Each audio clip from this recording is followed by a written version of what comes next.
আগামীকালের দৈনিক রাশিফল নিয়ে বিস্তারিত আলোচনা করব। আলোচনা করব ১২টি রাশির ভালো এবং মন্দ নিয়ে। এটা অতি পরিচিত প্রোগ্রাম প্রত্যেকটা দিন। এই দৈনিক রাশিফল নিয়ে আলোচনা করি ১২টি রাশির কোন রাশির জন্য যথেষ্ট শুভ, কোন রাশির সতর্ক থাকতে হবে সবটাই কিন্তু আপনাদের অ্যালার্ট করার চেষ্টা করি। তাই সঙ্গে থাকুন, সবটাই জানতে পারবেন।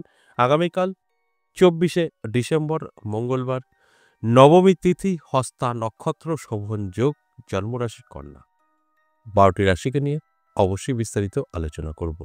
নমস্কার, জয় মা কামাখ্যা, জয় মা তারা। আজকের আলোচনা আপনাদের অতি পরিচিত দৈনিক রাশিফল। তাই আমি প্রত্যেকটা দিন আপনাদের সামনে আসি অ্যালার্ট করার জন্য। কারণ প্রত্যেকটা দিন কোনো রাশির ভালো থাকে, কোনো রাশির খারাপ থাকে, তাদের জানানোটাই আমার কাজ। তারপরের দায়িত্ব সম্পূর্ণ আপনাদের। আপনারা যেভাবে চলবেন সেইভাবে আপনাদের জীবনে আপনারা কিন্তু উন্নতি করতে পারবেন বা অবনতি করতে পারবেন নিজেরটা নিজেই। সঠিকভাবে না চললে সেটা ভুল হবে। তার খেসারত আপনাকেই গুনতে হবে। আর যদি সঠিকভাবে চলতে পারেন সেটা ভালো হবে। কিন্তু অনেকেই মনে করছেন যে উনি বলে দিচ্ছেন আমার রাশি এই আমি পেয়ে যাব সব। একদম ভুল ধারণা আপনার। কারণ আমি আপনাদেরকে বলি আপনাদের অ্যালার্ট করার জন্য। আপনারা যতটা অ্যালার্ট থাকবেন ততটা সাকসেস পাবেন। অ্যালার্ট থাকবেন না, সাকসেস পাবেন না। রাশি আপনার যতই মিলুক। এই বিষয়গুলো আপনাদের আমি প্রত্যেকটা দিনই বোঝানোর চেষ্টা করি। এবং যারা বুঝতে পেরেছেন তারা ভাগ্য বদলে ফেলেছেন। এই প্রমাণ আমার কাছে কিন্তু অনেক আছে। আর যারা বুঝতে পারেনি তাদের কিন্তু কোনো কিছুই মেলে না। যেরকম ঠিক এই কাদের মেলে না পার্সেন্টেজ যদি আমি বলি 50% কিন্তু আমার যেকোনো আলোচনায় আমি বলে থাকি। যে আমার আলোচনাগুলো শুনে 50% জাতক জাতিকাদের সমস্তটাই মেলে। আর 50% কিছুই মেলে না। কেন? সেটাও আমি কিন্তু বলে দিই। গ্রহ নক্ষত্রের উপরে নির্ভর করে আলোচনা করা হয়। তাই গ্রহ নক্ষত্র আপনাকে কতটা সাপোর্ট করছে সেটা কিন্তু একটা বড় ফ্যাক্টর। সেটাকে ভালো করে জানতে হবে, বুঝতে হবে। তারপর কিন্তু আপনি মিলিয়ে নিতে পারেন। অবশ্যই সঙ্গে থাকুন, সবটাই আলোচনা করব। তার আগে আমার সাথে কিভাবে মানে যোগাযোগ করবেন সেই বিষয়টা একটু বলে নিই। যারা সরাসরি আসতে চাইছেন তারা আসতে পারেন নদিয়া বীরনগর আমার নিজের মন্দির এবং তারাপীঠও পেয়ে যাবেন। তারাপীঠের ব্যাপারটা আপনাদের আগে থেকে নাম লেখাতে হবে। আপনাদের আ আমরা এখান থেকে জানিয়ে দেব। আর আ যারা বীরনগর আসতে চাইছেন, নদিয়া আমার নিজের মন্দির, সেখানে ৩ টে দিন কিন্তু পেয়ে যাচ্ছেন সোম, মঙ্গল, বুধ। আপনারা আসতে পারেন। আর যারা এই দুটোর কোথাও আসতে পারবেন না, অনেকটাই দূর থাকছেন, সমস্যা আপনাদের আসা, তাহলে আপনারা বাড়ি বসে অনলাইন কনসাল্ট করাতে পারেন। বাড়ি বসে কি করে? দেখুন আপনার অনলাইন বা অফলাইন আপনি আমার সামনাসামনি এসে দেখা করুন বা বাড়িতে বসে। দুটো ক্ষেত্রেই কিন্তু WhatsApp এ আসতে হবে। ভয়েস মেসেজ বা লিখে বলতে হবে যে, "আমি আপনার অমুক জায়গায় যেতে চাই। আমি এখান থেকে আমার অ্যাসিস্ট্যান্টকে দিয়ে পুরো অ্যাড্রেসটা পাঠিয়ে দেবো। আপনি খুব সুন্দরভাবে চলে আসবেন।" আর যদি মনে হয় না আমি বাড়ি বসে কনসাল্ট করাতে চাই, সেটাও WhatsApp এ এসে ভয়েসে বা লিখে বলতে হবে যে, "আমি বাড়িতে বসেই আমার সম্পর্কে জানতে চাই। এর কি প্রসেস আছে?" আমাদের এখান থেকে প্রসেস চলে যাবে। আপনি কমপ্লিট করবেন। আপনাকে কিন্তু এখান থেকে কল করা হবে। এই হচ্ছে নিয়ম। আপনি নাম্বার পেলেন, কল করে বসলেন, রিসিভ হবে আপনার কল, একদম ভুল। সেটা হবে না। তাহলে আসুন এক করে রাশিগুলো বলি। আগামীকাল যে ১২টি রাশিকে নিয়ে আলোচনা করছি, যে ১২টি রাশির জাতক জাতিকাদের কোনো দিক থেকে ভালো, কোনো দিক থেকে খারাপ, তাদেরকে অ্যালার্ট করার চেষ্টা করব। সেটা বুঝে শুনে যদি আপনারা চলতে পারেন, সবসময় সেফ থাকবেন। কোনো রকম বিপদ আপনার কিন্তু আসবে না। মেষ রাশির জাতক জাতিকাদের জন্য কিন্তু আমি বলব খুব একটা ভালো না। আপনাদের টেনশন থাকবে, দুশ্চিন্তা থাকবে, এগুলো থাকবে। এই টেনশন, দুশ্চিন্তা নানাভাবে হতে পারে। ব্যবসায়িক কারণে হতে পারে, সাংসারিক প্রবলেমে হতে পারে। তাই অ্যালার্ট থাকলে আপনি এটা বুঝতে পারবেন এবং সেটা আটকাতে পারবেন।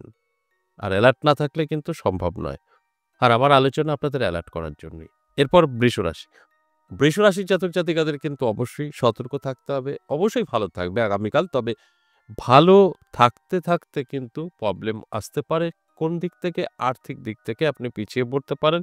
স্বাস্থ্য আপনাকে কিছুটা ঝুলিয়ে দিতে পারে। অর্থাৎ ভালোই থাকবে, হঠাৎ করে স্বাস্থ্যের প্রবলেম হয়ে যেতে পারে। আর সেই জায়গাগুলো আপনাকে বুঝে শুনে চলতে হবে। যদি না বুঝে শুনে চলেন তাহলেই কিন্তু আমি যে কথাগুলো বলছি সেগুলো আপনার সাথে ঘটবে। আর আপনি যখন বুঝতে পারবেন, জানতে পারবেন তখন এই খারাপ দিকগুলো আপনি আটকাতে পারবেন। অবশ্যই আটকাতে পারবেন। ভালো দিকগুলো ঠিকঠাক মতো কাজ করবে। এরপর চলে আসুন মিথুন রাশি। মিথুন রাশির জাতক-জাতিকাদের জন্য যথেষ্ট শুভ থাকবে, পজিটিভ থাকবে। মিথুন রাশির জাতক-জাতিকারা কিন্তু তাদের ভাগ্যের পরিবর্তন ঘটাতে পারে নিজেই। কারণ হঠাৎ করে কিছু প্রাপ্তি করতে পারে। এর জন্য আমি অ্যালার্ট করছি যে মিথুন রাশির জন্য যথেষ্ট শুভ এবং পজিটিভ। যতটা আপনি অ্যালার্ট থাকবেন ততটা কিন্তু সাকসেস আপনি পাবেন। সব দিক থেকেই কিন্তু আপনার জন্য পজিটিভ থাকছে। যদি আপনার মিথুন রাশি হয়ে থাকে। এরপর কর্কট রাশি। কর্কট রাশির জাতক-জাতিকাদের কিন্তু যথেষ্ট শুভ এবং পজিটিভ থাকছে। কর্কট রাশির জাতক-জাতিকাদের উদ্দেশ্যে যদি বলি, কোনো আটকে থাকা কাজ ক্লিয়ার হবে, কোনো নতুন যোগাযোগ তৈরি হবে। আপনার সাথে যে যোগাযোগের মারফত আপনার কিন্তু আর্থিক উন্নতি হতে পারে। তাই সব মিলিয়ে যদি বলি তাহলে কিন্তু অবশ্যই এই কর্কট রাশির সময়টা অত্যন্ত শুভই থাকবে আগামীকাল। এরপর সিংহ রাশি। সিংহ রাশির জাতক-জাতিকাদের কিন্তু খুব একটা ভালো থাকবে না। সতর্ক থাকতে হবে। সিংহ রাশির জাতক-জাতিকাদের কিন্তু অবশ্যই আ সম্মানহানি হতে পারে, শত্রুতা বৃদ্ধি পেতে পারে, নানাভাবে চাপের মুখে পড়তে হতে পারে। এই জায়গাগুলো আপনাকে অবশ্যই সতর্ক থেকে কমপ্লিট করতে হবে। যদি সতর্ক না থাকেন, আমি যে কথাগুলো বলছি এগুলো কিন্তু আপনার সাথে ঘটবে। আর আপনি চাইলে এগুলোকে আটকাতে পারেন। তাই সিংহ রাশির জাতক-জাতিকাদের সময়টা খুব একটা ভালো আগামীকাল থাকছে না। আমি জানানোর চেষ্টা করলাম, এরপর দায়িত্ব সম্পূর্ণ আপনাদের। আপনারা যদি অ্যালার্ট থাকতে পারেন তাহলে কিন্তু দেখবেন আপনারা সবটাই কন্ট্রোল করতে পারবেন। ভালোগুলো আপনারা লুফে নিতে পারবেন, খারাপগুলো সরিয়ে দিতে পারবেন আপনার জীবন থেকে। এরপর কন্যা রাশি। কন্যা রাশির জাতক-জাতিকাদের দিনটি যথেষ্ট শুভ থাকবে আগামীকাল। কন্যা রাশির জাতক-জাতিকাদের কিন্তু মনের ইচ্ছা পূরণ হতে পারে, সেটা ছোট বা বড়। এছাড়াও আপনারা আ অনেক কিছু বুঝতে পারবেন যে আপনাদের জন্য অপেক্ষা করছে। তাই আমি শুধু বলব কন্যা রাশির জাতক-জাতিকাদের অ্যালার্ট থাকার জন্য, চোখ কান খোলা রাখার জন্য। এরপর তুলা রাশি। দেখুন, তুলা রাশির জাতক-জাতিকাদেরও কিন্তু যথেষ্ট শুভ থাকছে, ভালো থাকছে। তুলা রাশির জাতক-জাতিকাদের উদ্দেশ্যে যদি বলি, আমি বলব অবশ্যই চোখ কান খোলা রাখুন। কারণ আপনার জন্য অনেক কিছু অপেক্ষা করছে। আপনার ইনকাম কিছু হলেও বৃদ্ধি পাবে। মান, যশ, খ্যাতি কিন্তু আপনার বাড়বে। এগুলো সবই পজিটিভ এবং আটকে থাকা কাজও কিন্তু ক্লিয়ার হবে। তাই অ্যালার্ট করার কাজ আমার এবার। তারপরের দায়িত্ব কিন্তু সম্পূর্ণ আপনাদের। অ্যালার্ট থাকুন, দেখবেন আপনি সবটাই বুঝতে পারবেন। এরপর চলে আসুন বৃশ্চিক রাশি। বৃশ্চিক রাশির জন্য কিন্তু যথেষ্ট শুভ। আপনার যদি বৃশ্চিক রাশি হয় তাহলে দেখবেন আপনি অনেক কিছু থেকেই কিন্তু আ সাকসেস পেতে পারেন। আগামীকাল হঠাৎ করেই দেখবেন সবকিছুতেই আপনার সাকসেস। কারণ দিনটি শুভ থাকছে। এই শুভ থাকলে আপনার জীবনে পরিবর্তন আসবে। আপনার সবকিছু খুব সহজেই হবে, এটাই হচ্ছে স্বাভাবিক। যেকোনো কাজ দেখবেন আপনি খুব সহজেই করে ফেলতে পারবেন। ধনুরাশির কথা যদি বলি, টেনশন, দুশ্চিন্তা থাকবে ধনুরাশির। ধনুরাশির জাতক-জাতিকাদের হঠাৎ পড়ে যেয়ে পা মচকে যাওয়া, ব্যথা পাওয়া, কষ্ট পাওয়া এগুলো কিন্তু লক্ষ্য করা যাবে। সম্পূর্ণ ভালো কখনোই বলা সম্ভব নয়, যদি আপনার ধনুরাশি হয়ে থাকে। মকর রাশির ক্ষেত্রে যদি বলি, মকর রাশি যথেষ্ট শুভ থাকছে, পজিটিভ থাকছে। মকর রাশির জাতক-জাতিকাদের কিন্তু নানাভাবে আপনার সুযোগ সুবিধা আসবে। মকর রাশির জাতক-জাতিকাদের আ আমি যদি বলব চোখ কান খোলা রাখতে, কারণ অ্যালার্ট আপনাকে থাকতেই হবে।